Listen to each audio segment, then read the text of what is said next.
You walk into the kitchen in the morning, turn on the kettle, and catch yourself thinking that you're already annoyed, even though nothing has happened yet. A colleague sends a message with a single smiley, and you've already come up with 3 reasons why he's angry with you. Sound familiar? The problem is that for years you've been reacting to the world as if it were objective, as if the picture in front of your eyes is the same for everyone. In reality, what you see has no direct relation to reality. The same rainy Tuesday can be a cause for longing for one person, while for another, it's simply a reason to grab an umbrella and move on. The difference is not in the weather. The difference lies in what happens inside you before you even look out the window. You can blame your boss, your partner, the city you live in for years, without noticing that the filter through which every picture passes is not outside. Later in this video, you'll see why your reactions tell more accurately than any words what's happening inside you, and why changing the external won't work until you deal with what your inner light is painting. Imagine 2 people who receive the same rejection at a job interview.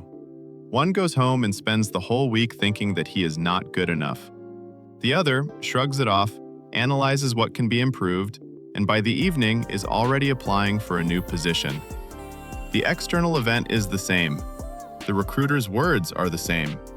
But internally, these people activate 2 different scenarios, and it is these scenarios that determine what will happen next in their lives, not the rejection itself.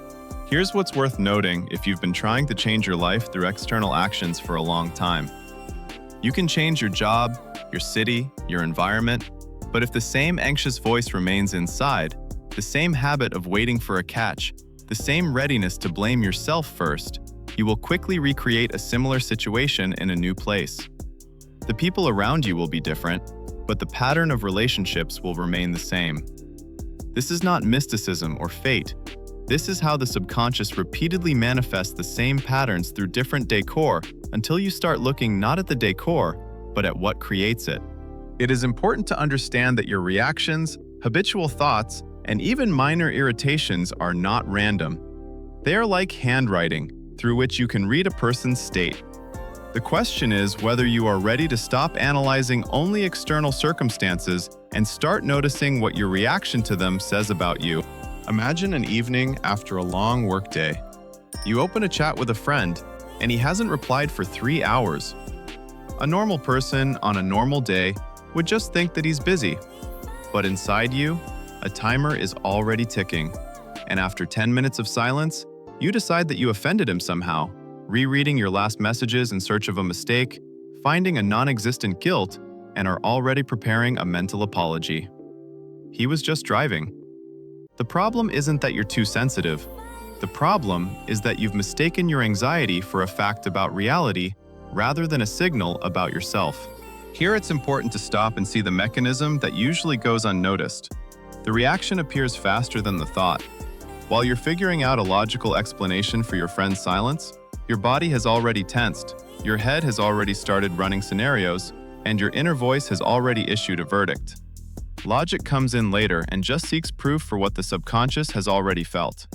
That's why it's useless to fight anxious thoughts directly, arguing with each one of them. A thought is only the last car of a train that has long departed inside. Many believe for years that if they sort out the external situation, finally clarify things, get reassurance that everything is fine, anxiety will disappear. But that doesn't happen. You can receive 100 proofs that you are loved, valued, and not angry, and still, for the 101st time, tense up from a short message without punctuation marks. Because it's not about external reassurance. It's about the fact that inside, there is already a filter that is searching for threats even when there are none. And as long as this filter goes unnoticed, any external calm will be temporary. There is a common misconception that strong reactions prove that the situation is indeed serious. If you got angry, it means you were really offended. If you're anxious, it means there's a real reason for anxiety. But more often, the reverse is true. The intensity of a reaction is almost never proportional to the scale of the external event. It is proportional to how deeply this issue has already hurt inside before this moment.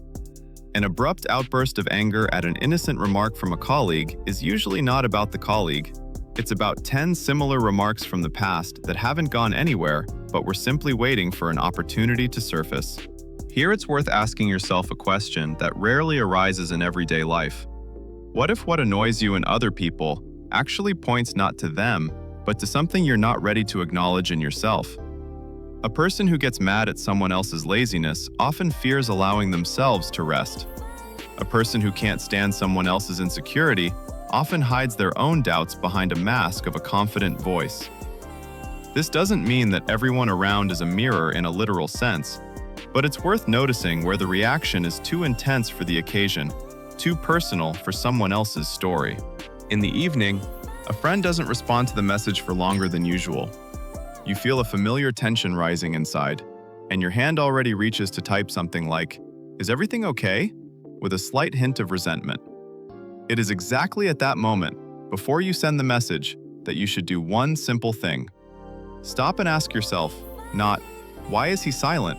but, "What am I feeling right now, and what does it feel like?" Don't analyze the external situation. Instead, for a few seconds, turn your attention inward to where the reaction is already boiling. This is the main action. Don't dissect the external circumstances, but verbalize what is happening inside at the moment when the reaction is still hot. Not, "He is ignoring me," but, "I feel anxious and I want reassurance right now." The difference may seem insignificant, but it is precisely this that returns you to the position of an observer instead of being a victim of circumstances. You stop arguing with the external world and begin to look at the map that you yourself are drawing. Checking whether this works is easy. 10 minutes after you have named your reaction in words, notice if its intensity has changed.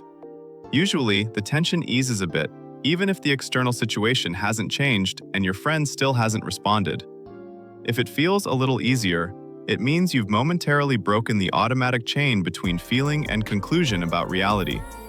If it didn't get any easier, that's okay too. Try in the evening, without rushing, to recall a similar moment in the last day when the reaction was stronger than the situation required. And just ask yourself what it felt like inside back then. This same practice can be transferred to work correspondence when the boss writes a brief, "Come to me," without explanations.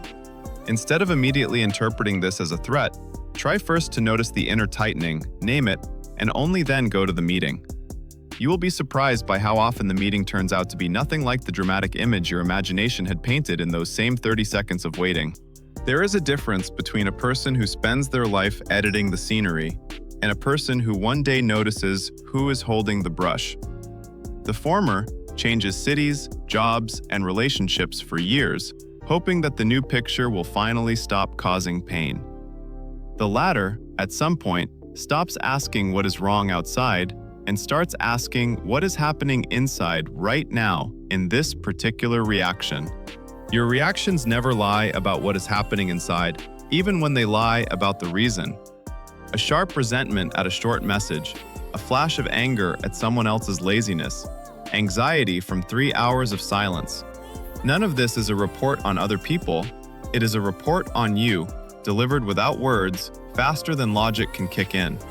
And as soon as you notice this, even once on an ordinary Tuesday, it's hard to turn back. You start catching yourself in the middle of a reaction, not an hour after it. The next time the world seems unfair, annoying, or scary for no apparent reason, you will have a choice that you didn't have before. To ask not what has been done to me again, but what has emerged in me right now.